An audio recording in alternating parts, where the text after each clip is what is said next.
ஆதியாகமம் புஸ்தகம் 15ஆம் அதிகாரம் 1 முதல். இந்த காரியங்கள் நடந்த பின்பு கர்த்தருடைய வார்த்தை ஆபிரகாமுக்கு தரிசனத்திலே உண்டாகி, அவர், ஆபிராமே, நீ பயப்படாதே, நான் உனக்கு கேடகமும் உனக்கு மகா பெரிய பலனுமா இருக்கிறேன் என்றார்.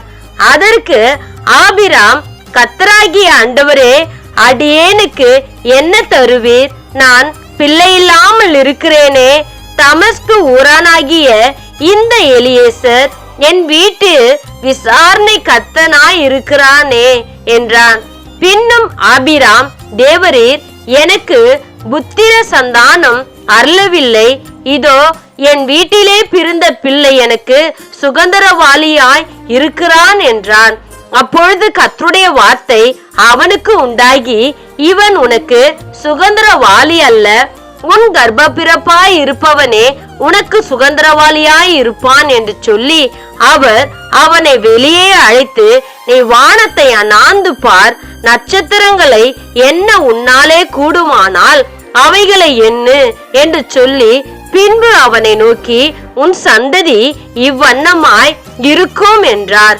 அவன் கர்த்தரை விசுவாசித்தான். அதை அவர் அவனுக்கு நீதியாக எண்ணினார்.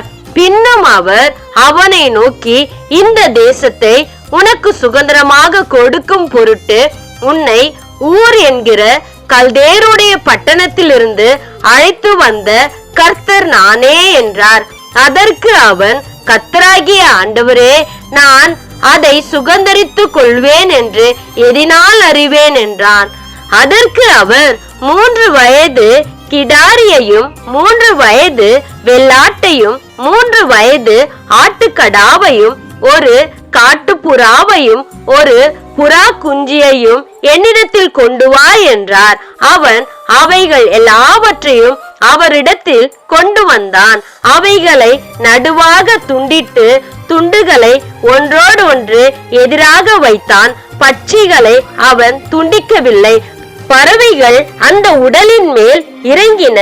அவைகளை ஆபிராம் துரத்தினான். சூரியன் அஸ்தமிக்கும் போது ஆபிராமுக்கு அயர்ந்த நித்திரை வந்தது. திகிலும் காரிருளும் அவனை மூடிக்கொண்டது. அப்பொழுது அவர் ஆபிராமை நோக்கி, உன் சந்ததியார் தங்களுடைய தள்ளாத அந்நிய தேசத்திலே பரதேசியாயிருந்து அத்தேசத்தாரை சேவிப்பார்கள் என்றும் அவர்களால் 400 வருஷம் உபத்திரப்படுவார்கள் என்றும் நீ நிச்சயமாய் அறிய கடவாய்.